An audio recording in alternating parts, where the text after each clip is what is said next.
يا أيها الذين آمنوا اتقوا الله ولا تموتن إلا وأنتم مسلمون. Assalamu alaikum, alhamdulillah, nous continuons dans notre série à la recherche des qualités, des caractéristiques des muttaqoun, ces gens de la taqwa, ces gens qui ont la pleine conscience d'Allah subhanahu wa ta'ala, en espérant pouvoir cheminer vers Allah comme eux, en espérant pouvoir devenir comme eux, en espérant inclure dans nos cœurs la même pleine conscience d'Allah que eux ont, Inch'Allah ta'ala.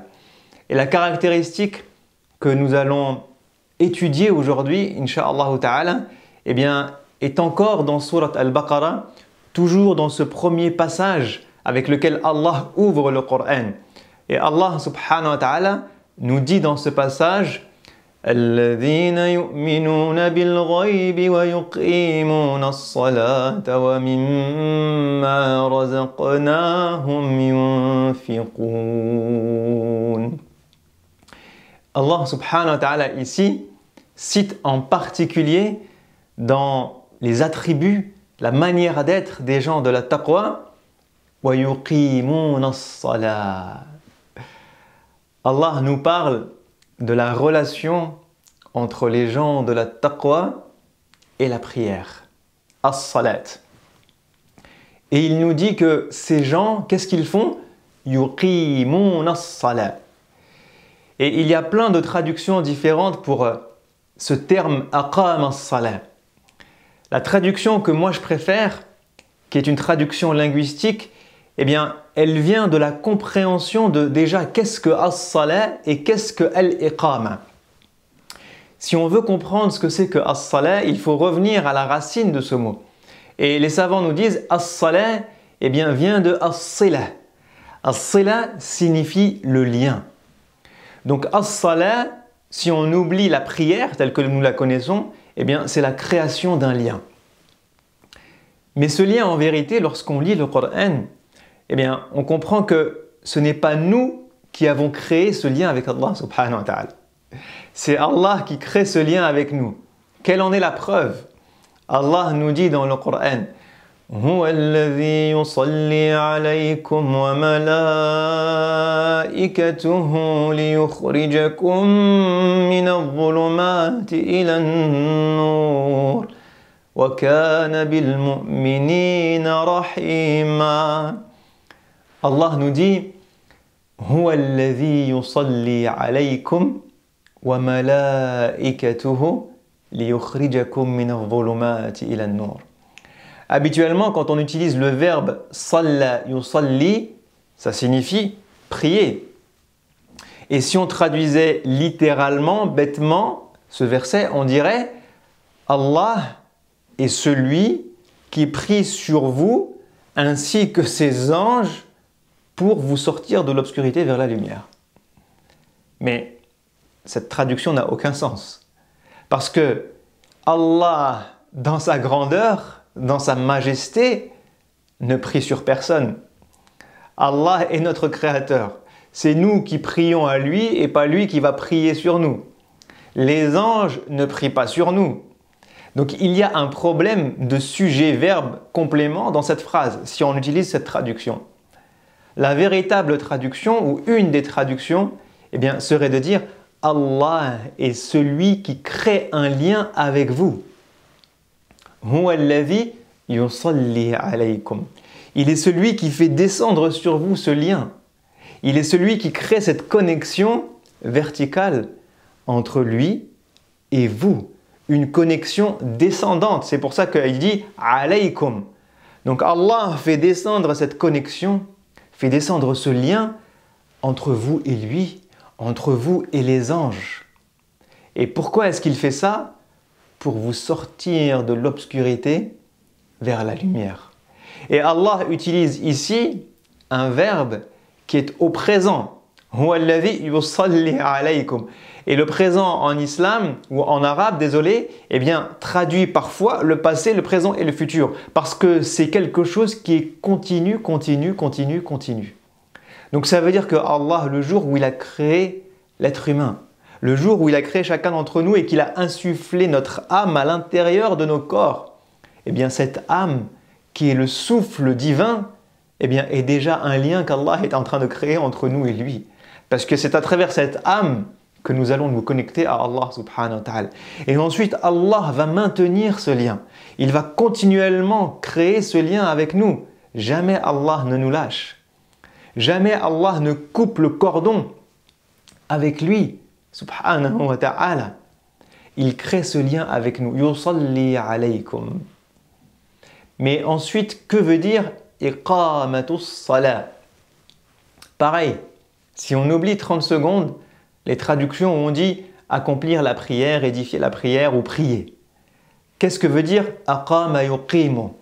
Aqama yuqimu signifie mettre quelque chose debout. Maintenir quelque chose debout, droit, vertical. Et vous avez cette traduction littérale dans Surat Al-Kahf, lorsque Allah nous raconte cette histoire entre Sayyidina Moussa et Al-Khidr, et qu'ils arrivent au 3e épisode de cette histoire, lorsqu'ils arrivent à un endroit où ils voient un mur qui est sur le point de s'effondrer. Et qu'est-ce que nous dit l'histoire? Il dit « Yuridu an yanqadda fa'aqamah » Sayyidina Moussa a vu ce mur qui était sur le point de s'effondrer, et qu'est-ce qu'il a fait? Il l'a maintenu droit. Il l'a repositionné. Il l'a raffermi. Il l'a édifié, il l'a reconstruit, il l'a rénové. Pourquoi? Parce que ce mur était sur le point de tomber. Et si on ne fait pas un réel travail de maçon pour que ce mur ne tombe pas, eh bien il va s'écrouler un jour ou l'autre.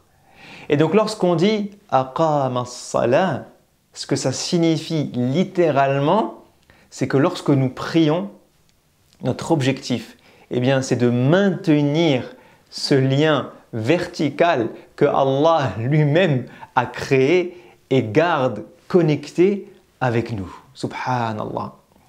Donc, iqamatus salah, c'est prendre conscience du fait que Allah m'a créé. Que Allah, au moment de ma création, il m'a insufflé mon âme, qui est un premier lien fort avec lui parce que c'est son souffle. Subhanallah. Allah a mis quelque chose de divin à l'intérieur de moi-même. Et lorsqu'il maintient ce lien en continu, eh bien, il me dit à moi aussi de maintenir ce lien droit, ce lien vertical, ce lien construit. Parce que ce lien que nous avons avec Allah, si nous le négligeons, il est comme ce mur qui peut s'effondrer à tout instant.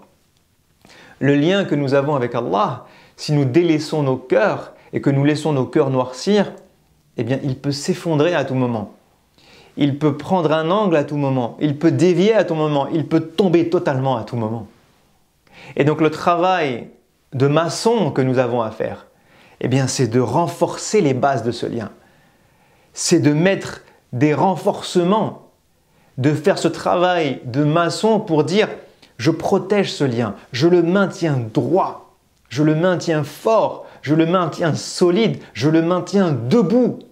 Et là je fais iqamatus salah. Je maintiens mon lien avec Allah droit, fort, solide et debout. Et c'est ça que je suis censé faire lorsque je prie. Et donc si on a compris ce que ça signifiait de iqamatus salah, la question qu'on va se poser à chaque fois à propos des muttaqin, c'est comment est-ce qu'ils font? Comment est-ce qu'ils font pour maintenir ce lien fort à travers la prière avec Allah subhanahu wa ta'ala? Et la réponse sera chaque jour et chaque épisode. Ils arrivent à faire ça parce que leur cœur est rempli d'une pleine conscience de ce que c'est que la prière et de la valeur de la prière. Lorsque nos cœurs sont conscients de as-sila, ce lien avec Allah, et conscients de as-salat et de ce qu'elle signifie, alors nos cœurs vont faire iqamatus salat. Comment prendre conscience de tout ça? Eh bien, si nous voulons nous rapprocher des gens de la taqwa et avoir une prière qui veut dire quelque chose, alors je dois prendre conscience, du fait que cette prière est le lien qui me relie à Allah subhanahu wa ta'ala. Et que si ce lien s'effondre, c'est mon lien avec Allah qui s'effondre. Ce n'est pas pour rien que as-salat est le premier pilier de l'islam. Réfléchissons 30 secondes. Wallahi, il y a des gens qui ne prient pas. Il y a des gens qui prient mais à moitié en négligeant certaines prières, en ne priant pas le fajr à l'heure, l'isha à l'heure. Il y a des gens qui prient mais mécaniquement. Mécaniquement. Mais est-ce qu'on a pris conscience du fait que Allah, notre Créateur, a décrété que as-salat était le premier pilier de l'islam, enfin le deuxième après shahada, le deuxième après le témoignage. Mais d'un point de vue adoration, c'est le premier pilier. Que as-salat est la première des choses sur laquelle nous serons interrogés dans la tombe. Que as-salat est la première des obligations qui est tombée sur le prophète sallallahu alayhi wa sallam comme adoration. Que as-salat, lorsqu'elle est valide et bonne et correcte, elle valide naturellement tout le reste de nos œuvres et toute notre vie. Toute notre vie est bonne dans notre balance lorsque as-salat est positive. Autrement dit, si as-salat est faite comme il se doit, elle va tellement influencer ma vie que toute ma vie sera bonne, que toute ma vie sera agréée par Allah subhanahu wa ta'ala. As-salat, as-salat. As-salat est le conseil, le premier et le dernier conseil que le prophète sallam a donné à ses compagnons avant de mourir. Il leur répétait à longueur de journée dans son discours d'adieu et dans son discours juste avant de mourir, as-salat, as-salat, as-salat, as-salat. Subhanallah. Et nous négligeons la prière. Les gens de la taqwa ont compris le rôle de as-salat. Les gens de la taqwa ont compris que as-salat était un moment d'intimité avec Allah. Allah nous dit wa innaha lakabira illa ala al-khashi'in. Subhanallah. Allah nous dit la prière, ce n'est pas quelque chose de facile. Effectivement, se lever 5 fois par jour, à différentes heures de la journée, se déconnecter de la dunya, se déconnecter de mon travail, se déconnecter de mes enfants, se déconnecter de mes préoccupations, me mettre debout droit devant Allah, connecter mon cœur à Allah, accomplir cette prière comme il se doit, ce n'est pas quelque chose de facile. Ce n'est pas quelque chose de naturel pour l'être humain. Comment la rendre facile et naturelle? Illa ala al-khashi'in. En ayant des cœurs éveillés, connectés avec Allah subhanahu wa ta'ala. En comprenant que c'est un moment d'intimité où lorsque je me mets en état d'humilité, en état de concentration, en état d'éveil spirituel, as-salat est un moment où je reçois la bénédiction d'Allah. Je renforce mon lien vertical avec Allah. Je me connecte à la parole d'Allah parce que je la récite. Je me connecte à l'évocation d'Allah parce que je dis Alhamdulillah, je dis Subhanallah, je dis Allahu Akbar. Je dis Allahumma salli wa sallim wa barik ala Muhammad sallallahu alayhi wa sallam. Je me connecte à chacune de ces paroles. J'aide mon cœur à se connecter à travers chacune des positions que je vais accomplir et qui aide mon cœur à se mettre en état de concentration et d'humilité vis-à-vis de son Créateur subhanahu wa ta'ala. Les gens de la taqwa ont pleine conscience du bien-être et des bienfaits qu'ils peuvent collecter lorsqu'ils font iqamatus salat, lorsqu'ils maintiennent ce lien fort avec Allah subhanahu wa ta'ala. Les gens de la taqwa ont pleine conscience du fait que la salat, iqamatus salat, est quelque chose de transformateur. De transformateur. Allah subhanahu wa ta'ala nous dit Inna as-salata tanha 'anil fahsha'i wal munkar wa la dhikrullahi akbar Wallahu ya'lamu ma tasna'un. Les gens de la taqwa ont pleine conscience du pouvoir que as-salat peut avoir sur eux. Allah nous dit as-salat, lorsqu'elle est faite de la bonne manière, eh bien, va nous interdire le mal. As-salat va mettre une barrière entre nous, un bouclier entre moi et le péché, un bouclier entre moi et l'erreur, un bouclier entre moi et l'égarement, un bouclier entre moi et les mauvaises œuvres. As-salat, quelqu'un qui vient de sortir de sa prière, il n'est pas comme juste avant sa prière. Quelqu'un qui a fait sa prière et qui l'a faite de la bonne manière, c'est-à-dire en maintenant, en faisant durant sa prière un travail de construction, de lien avec Allah, un travail de maintien, de maçonnerie, de renforcement de ce lien vertical qui existe déjà et qu'Allah a créé avec moi. Si à chacune de mes prières, je redouble d'efforts spirituellement pour maintenir et renforcer ce lien, eh bien, quand je sors de la prière, je suis plus fort spirituellement. Et donc, si Ash-Shaytan vient me voir juste après la prière, en théorie, j'ai un bouclier que je viens de créer. Si mon nefs est en train de me faire du wis-wis pour me dire fais ci ou fais ça après la prière, normalement, j'ai un bouclier qui va me protéger. Si mon cœur n'était pas bien, qu'il était perturbé, dans la déprime, dans le doute, dans l'envie, dans l'émotion, juste avant la prière, normalement il sort de la prière en étant apaisé. Parce que Allah nous dit Alladhina amanu wa tatma'innu qulubuhum bi dhikrillah ala bi dhikrillahi tatma'innul qulub. Allah nous dit que c'est avec l'évocation d'Allah que nos cœurs s'apaisent. Mais la prière n'est qu'évocation. La prière est 100% évocation du début à la fin. La prière est un rappel du début à la fin.